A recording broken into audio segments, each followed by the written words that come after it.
that's enough. That's enough. That's enough. That's enough. Alright. That's enough. Thank you for your time, Takeshi. Mga malalaki at matitipuno na bodyguards ng mga sikat na celebrities. Kapag ikaw ay isang sikat at matagumpay na tao, tiyak na maraming maiinggit sa iyo o magtatangka sa iyong buhay. Dahil dito ay mahalaga ang pagkakaroon ng mga bodyguards upang maprotektahan ka sa anumang mga panganib. Kung kaya't sa video na ito ay kikilalanin natin ang mga bodyguards ng mga sikat na celebrities. Kaya naman simulan na natin. Number 1. Floyd Mayweather. Si Floyd Mayweather ay hindi lamang kilala sa kanyang walang talo na record sa boxing, kundi pati na rin sa kanyang marangyang pamumuhay. Dahil sa kanyang kasikatan at kayamanan ay mahalaga para sa kanya ang seguridad. Para matiyak ang kanyang kaligtasan, lagi siyang may kasamang mga malalaking bodyguard mula sa grupo na tinatawag na The Money Team o TMT Security. Ang mga bodyguard na ito ay malalaki, matatangkad at malalakas na handang protektahan siya sa anumang oras at sitwasyon. Karamihan sa mga bodyguard ni Mayweather ay may taas na higit sa 6 feet at may timbang na umaabot sa 250 hanggang 400 pounds. Bukod sa kanilang laki, malalakas din ang kanilang pangangatawan at marami sa kanila ay may karanasan bilang dating sundalo o atleta. Dahil sa laki at presensya nila ay madaling mapansin ang kanilang grupo saan man sila magpunta. Isa sa pinaka-popular sa mga bodyguard niya ay si Big Church na tumatangkad ng halos 7 feet. Lagi siyang alerto at laging nasa tabi ni Mayweather tuwing kailangan ng matinding seguridad. Kasama rin sa team si GZ Mac na mas maliit kumpara sa iba ngunit mabilis kumilos at maaasahan, lalo na sa mas tahimik na mga okasyon. Si Ray Sadeghi na kilala bilang The Iranian Hulk ay isa pa sa mga pangunahing bodyguard. Sa taas na 6'5" at bigat na mahigit 300 pounds ay kilala siya sa pagiging agresibo sa pagprotekta kay Mayweather, lalo na sa mga mataong lugar. Kapag nasa pampublikong lugar si Mayweather, maingat na nakaayos ang kilos ng kanyang mga bodyguard. Nasa paligid sila para tiyakin na walang makakalapit ng bigla. Kapag may mga fans o media na lumalapit ng walang pahintulot ay mabilis silang humaharang para protektahan si Mayweather.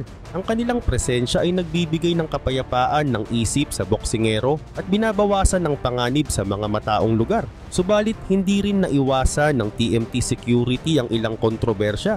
Minsan ay naiulat na nagkaroon sila ng tensyon sa iba pang security team ng ibang celebrities. May mga pagkakataon din na nagkaroon ng sagupaan sa ilang fans na pilit na lumapit kay Mayweather. Ipinapakita ng mga insidenteng ito na seryoso ang kanilang trabaho at handa silang gawin ang lahat para mapanatiling ligtas ang kanilang amo. Mahalaga para kay Mayweather ang pagkakaroon ng ganitong kalaking security team. Hindi lamang pisikal na proteksyon ang kanilang ibinibigay, kundi pati na rin ang mabilis na pag-iisip at aksyon sa anumang problema. Lagi silang handa sa anumang banta, mula sa pagharang ng fans hanggang sa pagresponde sa mas malalang sitwasyon. Sa kabuuan, ang mga bodyguard ni Floyd Mayweather ay hindi lang basta tagapagbantay. Sila ay mahalagang bahagi ng kanyang buhay at nagbibigay sa kanya ng kapanatagan habang tinatamasa niya ang kanyang marangyang pamumuhay. Sa laki, lakas at dedikasyon nila ay natitiyak nilang ligtas si Mayweather saan man siya magpunta. Number 2. Tekashi 6ix9ine. Si Tekashi 6ix9ine o Daniel Hernandez ay isang rapper na kilala hindi lang sa kanyang musika kundi pati na rin sa mga kontrobersya. Marami siyang nakaalitan na ibang rapper, gang at mga tao dahil sa kanyang style at mga gawa. Dahil dito ay palaging may banta sa kanyang buhay, kaya kailangan niya ng mga malalakas at maaasahang bodyguard para masigurong ligtas siya. Kaugnay nito, mula nang makalaya mula sa kulungan ay nagkaroon siya ng mas maraming tauhan para protektahan siya sa anumang panganib. Ang mga bodyguard ni 6ix9ine ay madalas galing sa mga kilalang security agency na nagbabantay din sa ibang sikat na tao. Marami sa kanila ay dating sundalo, pulis, atleta o bouncer. Ang ilan ay naging bodyguard na ng mga celebrity tulad ni Kanye West at Kim Kardashian. Malalaki at matitipuno sila at madalas ay may taas na 6 hanggang 7 feet at bigat na higit sa 250 libra. Dahil sa kanilang laki at lakas ay nagiging mahirap para sa sinumang may masamang balak na lumapit o gumawa ng gulo. Madalas silang makitang suot ang bulletproof vest at may mga radyo para mabilis silang makapag-usap kung may emergency. Sanay silang harapin ang mga biglaang sitwasyon tulad ng pag-atake o pagsugod ng fans. Kapag kasama nila si 6ix9ine sa mga pampublikong lugar, sila ang nagiging unang depensa laban sa mga panganib na maaaring mangyari. Bukod Bukod sa proteksyon ay ginagamit din ni 6ix9ine ang kanyang mga bodyguard bilang bahagi ng kanyang imahe. Gusto niyang ipakita na hindi siya natatakot sa kanyang mga kaaway. Sa bawat paglabas niya, sa mga event, concerts o social media posts ay lagi siyang napapalibutan ng mga malalaking bantay. Ito ay para ipakita na hindi siya madaling galawin at kaya niyang harapin ng mga banta sa kanya. Ang ganitong strategy ay bahagi ng paraan niya para panatilihin ang kanyang reputasyon bilang isang controversial rapper na hindi natitinag. Gayun din, kapag kasama niya ang kanyang mga bodyguard, ay hindi lang ito tungkol sa seguridad, kundi isang mensahe sa mga kaaway at kritiko na handa siyang protektahan ang kanyang sarili anumang oras. Pero sa kabila ng malaking tulong ng mga bodyguard ay nagkaroon din ng problema si 6ix9ine sa ilan sa kanila. Dahil noong 2021 ay may mga dating tauhan na nagsampa ng reklamo dahil hindi sila nabayaran ng maayos. Ayon sa kanila, delikado ang trabaho nila at malaki ang isinugal nila para protektahan ng rapper, kaya dapat lang na makatanggap sila ng tamang bayad.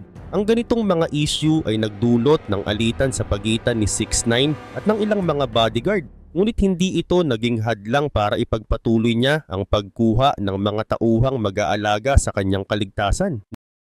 Number 3. Justin Bieber. Si Justin Bieber na isang sikat na mga awit sa buong mundo ay palaging may mga malalakas at matitipunong bodyguard para matiyak ang kanyang kaligtasan. Dahil sa dami ng fans at paparazzi na sumusunod sa kanya ay kailangan niya ng matibay na seguridad, lalo na kapag nasa pampublikong lugar o malalaking events. Isa sa mga kilalang bodyguard ni Justin ay si Michael Arana. Dati siyang pulis sa Miami at kilala sa kanyang laki at kakayahang mabilis umaksyon sa mga panganib.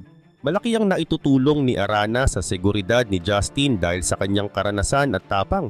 Bagamat nasangkot siya sa isang aksidente noong 2017 ay nanatili siyang tapat sa kanyang tungkulin na protektahan si Bieber. Maliban dito, isa pang matagal ng bodyguard ni Justin ay si Hugo Hesny. Kilala siya hindi lamang sa laki at lakas, kundi pati na rin sa pagiging seryoso sa trabaho.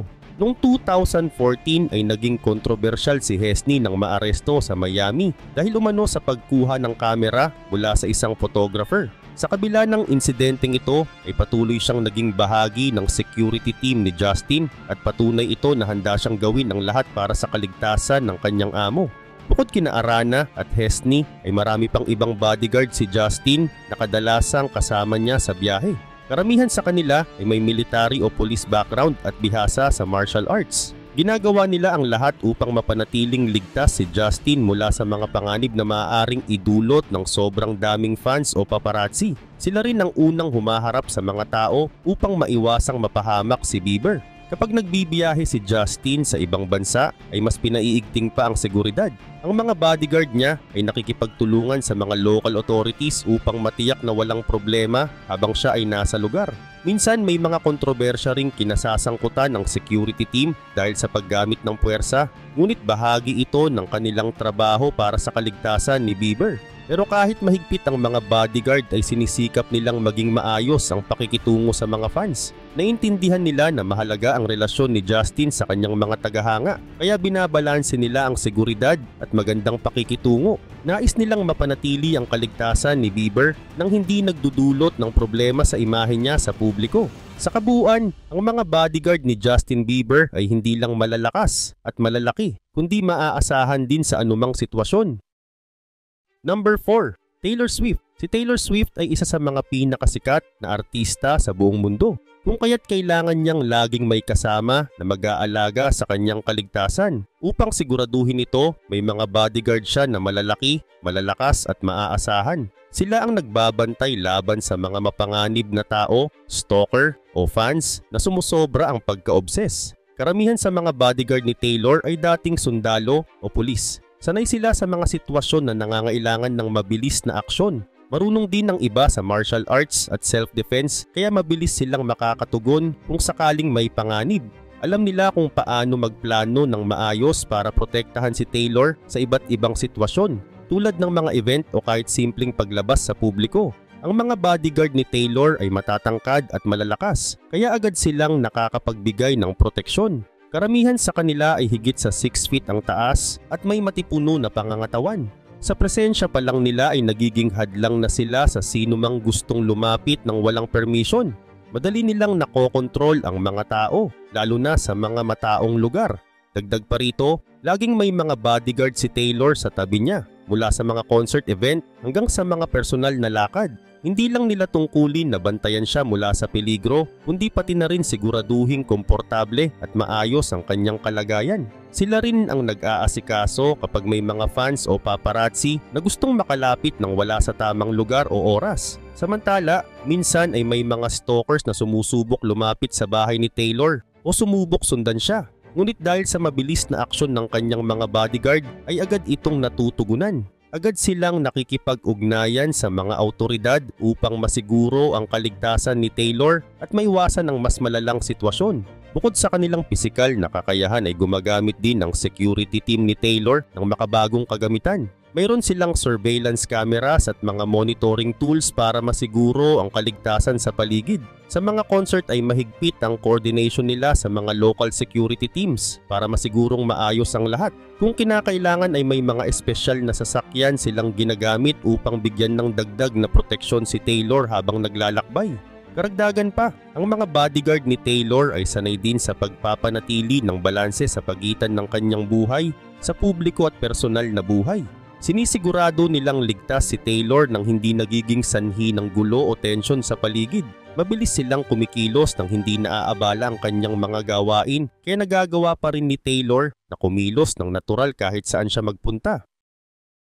Number 5. Charles Alfred Zito Jr. Si Charles Alfred Zito Jr. o Chuck Zito ay isang kilalang personality sa United States. Kilala siya hindi lamang bilang aktor at stuntman kundi pati na rin bilang dating miyembro ng Hells Angels na isang prestigious motorcycle club.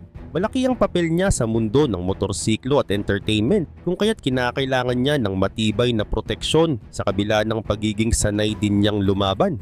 Dahil dito kadalasan ay napapaligiran siya ng mga bodyguard na malalakas at may malawak na karanasan sa iba't ibang larangan. Samantala, ang mga bodyguard ni Zito ay kadalasang nagmumula sa mga biker clubs na katulad ng Hells Angels. Sanay ang mga miyembro ng ganitong grupo sa mga pisikal na hamon sa lansangan at sa pakikisalamuha sa iba't ibang uri ng tao.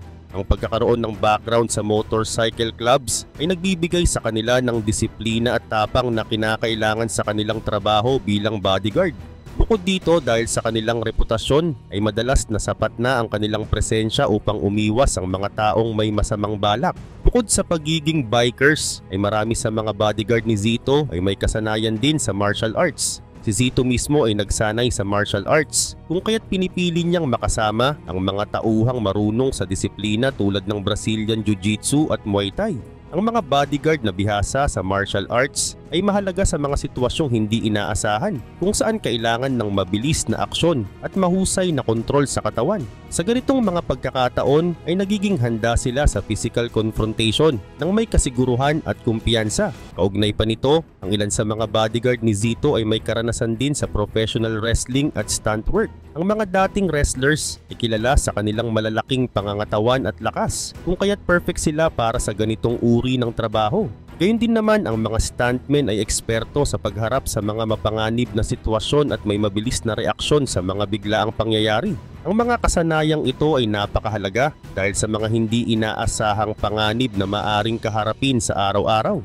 Dagdag pa rito ang isa pang mahalagang aspeto ng pagpili ni Zito sa kanyang mga bodyguard ay hindi lamang ang pisikal na lakas, kundi pati na rin ang kanilang kakayahang mag-isip ng tama at manatiling kalmado sa ilalim ng pressure. Tinitiyak niya na ang bawat tauhan ay may tamang pag-iisip sa oras ng kagipitan. Mahalaga rin ang pagkakaroon ng tiwala sa isa't isa dahil sa delikadong katangian ng kanilang trabaho. Bilang mga taong laging kasama niya ay kailangan nilang magtulungan at maging alerto sa lahat ng oras. Sa katunayan, ang presensya ng mga malalakas at matitikas na bodyguard ni Zito ay nagbibigay diin sa kanyang image bilang isang matapang at maimpluwensyang tao. Number 6. Drake. Si Drake ay isa sa mga pinakamatagumpay at kilalang rapper sa buong mundo, kaya natural na kailangan niya ng matinding proteksyon. Ang pagiging sikat ay may kalakip na panganib mula sa mga aggressive fans, posibleng banta hanggang sa mga hindi inaasahang insidente.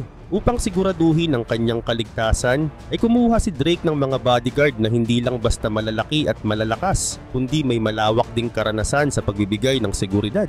Samantala kilala ang mga bodyguard ni Drake sa kanilang tangkad at laki. Karamihan sa kanila ay may taas na mahigit 6 feet at may malalaking pangangatawan na sapat upang magtakda ng distance mula sa mga tao.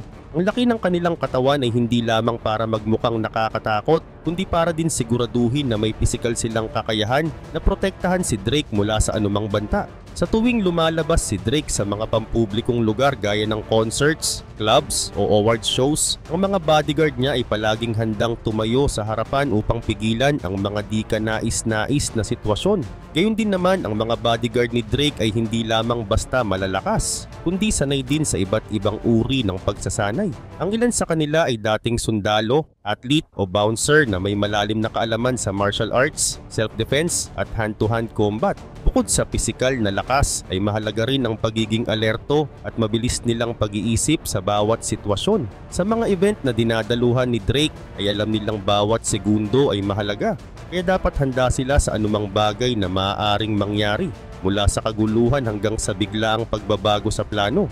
Kaugnay pa nito ang seguridad na ipinatutupad ng mga bodyguard ni Drake ay palaging nasa mataas na antas. Bawat location na pupuntahan ni Drake ay ini-inspeksyon nila ng maaga upang masiguradong ligtas ito. Lagi ring may nakahandang emergency plan kung sakaling kailangan nilang mabilis na umalis o ilayo si Drake mula sa mga banta. Sa malalaking event ay sinisiguro nilang kontrolado nila kung sino ang makakalapit sa kanya. Mahigpit din nilang binabantayan ang galaw ng mga tao sa paligid upang maiwasan ang anumang aberya o panganib. Mahalaga rin kay Drake ang tiwala sa kanyang mga bodyguard. Hindi lang basta mga tagapagbantay ang turing niya sa kanila, kundi parang pamilya na rin. Sa mga taon ng kanilang pagsasama ay nabuo ang tiwala at respeto sa isa't isa. Alam ni Drake na maasahan niya ang kanyang mga bodyguard sa anumang sitwasyon, hindi lang sa pisikal na proteksyon, kundi pati sa kanyang kaligtasan at kapayapaan ng isip. Dahil sa pagiging malapit nila, ay nagiging mas epektibo ang kanilang pagtatrabaho dahil may tiwala at coordination sa bawat kilos. Number 7. Cristiano Ronaldo. Si Cristiano Ronaldo ay isa sa pinakakilalang athlete sa buong mundo. Sa kanyang yaman, kasikatan at impluensya ay hindi maiiwasang maging target siya ng iba't ibang panganib, mula sa mga aggressive fans hanggang sa masasamang loob. Dahil dito ay nagtalaga siya ng mga bodyguard na hindi lang malalaki at malalakas, kundi may malalim ding karanasan sa pagprotekta. Ang mga bodyguard niya ay pinipiling mabuti upang masigurong laging ligtas si Ronaldo at ang kanyang pamilya, lalo na sa mga biyahe, laro at private activities. Samantala, isa sa mga bodyguard ni Ronaldo ay si Goncalo Salgado, na isang dating professional MMA fighter. Bago siya maging bahagi ng security team ni Ronaldo, ay kilala si Salgado sa Portugal bilang isang mahusay na mixed martial artist. Sa taas na 6'2" at bigat na higit 230 pounds, ay imposibleng hindi mapansin ang kanyang presensya. Bihasa din siya sa mga disiplin ng kickboxing at Brazilian Jiu-Jitsu, kung kaya't handa siya sa anumang pisikal na banta na maaaring harapin ni Ronaldo. Dahil sa kanyang karanasan bilang fighter, si Salgado ay mabilis at alerto sa mga biglaang sitwasyon. Mahalaga ang ganitong klase ng kasanayan lalo na sa mga pampublikong lugar tulad ng mga laro at event kung saan madalas nakapalibot ang mga tagahanga at media kay Ronaldo. Si Salgado ang nagsisiguro na walang makakalapit sa football star nang walang pahintulot at mabilis siyang tumutugon kung may kaguluhan o peligro. Bukod kay Salgado ay ilan sa mga bodyguard ni Ronaldo ay dating miyembro ng militar mula sa Portugal. Dalawa sa kanila ay kapansin-pansin dahil kahawig nila si Sergio Ramos, na isang sikat na football player mula sa Spain. Ang mga bodyguard na ito ay may malawak na karanasan sa military training at naging bahagi ng mga anti-terrorism at security operations. Ang kanilang pagsasanay ay nakakatulong sa pagtugon sa mga malalaking crowd at pag-iwas sa anumang panganib bago pa ito lumala. Karagdagan pa dito, sanay din ang mga bodyguard na ito sa mahirap na mga sitwasyon. Hindi lamang sila umaasa sa pisikal na lakas, kundi ginagamit din nila ang kanilang kaalaman sa pagplano ng seguridad. Mahalaga ang kanilang disiplina sa mga event na maraming tao, dahil tinitiyak nilang walang makakalapit kay Ronaldo na maaring magdulot ng gulo o panganib.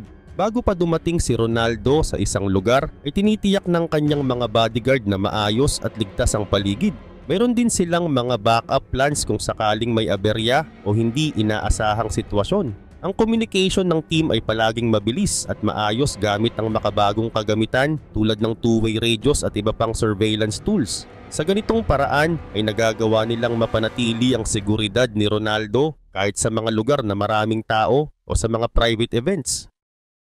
Number 8. Pascal Duvier. Si Pascal Duvier ay isa sa mga pinakakilalang bodyguard sa mundo dahil sa kanyang professionalism at galing sa pagprotekta sa mga sikat na tao. Kasama sa mga kliyente niya sina Kim Kardashian at Kanye West na nangangailangan ng pinakamataas na antas ng seguridad dahil sa patuloy na pag-atake ng mga intriga at panganib mula sa publiko at media. Ang tagumpay ni Duvier ay hindi lang dahil sa sarili niyang kakayahan, kundi pati sa mga tauhan niya na mga malalaki, malalakas at maaasahang bodyguard. Sila ang bumubuo ng isa sa mga pinakamagagaling na security teams sa industriya. Samantala, ang pisikal na laki at lakas ng mga bodyguard ni Duvier ay pangunahing asset ng kanilang grupo. Karamihan sa kanila ay may taas na higit sa 6 feet at may timbang na higit sa 200 pounds. Mahalaga ang ganitong laki dahil madali nilang napipigilan ang sino mang gustong manakit o lumapit ng walang pahintulot. Sinasanay rin sila araw-araw sa mga mabibigat na workout upang mapanatili ang kanilang lakas at bilis sa pagresponde. Bukod dito, ang matinding disiplina sa kanilang diet at pag-ehersisyo ay nagtitiyak na handa silang harapin ang anumang sitwasyon sa anumang oras. Subalit hindi sapat ang laki at lakas para maging epektibong bodyguard. Ang mga tauhan ni Duvier ay bihasa rin sa martial arts at iba't ibang anyo ng self-defense tulad ng jiu-jitsu, kickboxing at krav maga. Ang mga kasanayang ito ay tumutulong sa kanila na mabilis na mapigilan ang mga umaatake at epektibong ipagtanggol ang kanilang kliyente nang hindi na kailangang gumamit ng labis na kaharasan. Sa bawat operasyon ay tinitiyak nila na ang kanilang galaw ay maingat at kontrolado upang mapanatili ang seguridad ng kliyente at ng mga tao sa paligid. Mahalaga rin sa kanila ang pagsasanay sa mga situational awareness exercises upang maagap nilang matukoy ang posibleng banta bago pa ito mangyari. Karagdagan pa dito ay mahalaga ang karanasan sa pagbibigay ng proteksyon, lalo na kapag ang kliyente ay isang sikat na tao. Madalas na nasa mata ng publiko at media ang mga artistang tulad ni Kim Kardashian at Kanye West. Kaya kinakailangan ng mga bodyguard na maging handa sa lahat ng oras. Sa mga pampublikong lugar ay kailangan nilang mabilis na kumilos upang mapanatiling ligtas ang kliyente mula sa mga paparazzi, stalker o kahit sa mga fans na maaaring maging aggressive. Isa sa mga kilalang insidente na kinasangkutan ng team ni Duvier ay noong 2016. Si Kim Kardashian ay ninakawan sa isang hotel sa Paris. Bagamat wala si Duvier noong mismong oras ng insidente, ay patuloy pa rin siyang pinuri dahil sa mabilis na pag-aksyon ng kanyang grupo matapos ang pangyayari.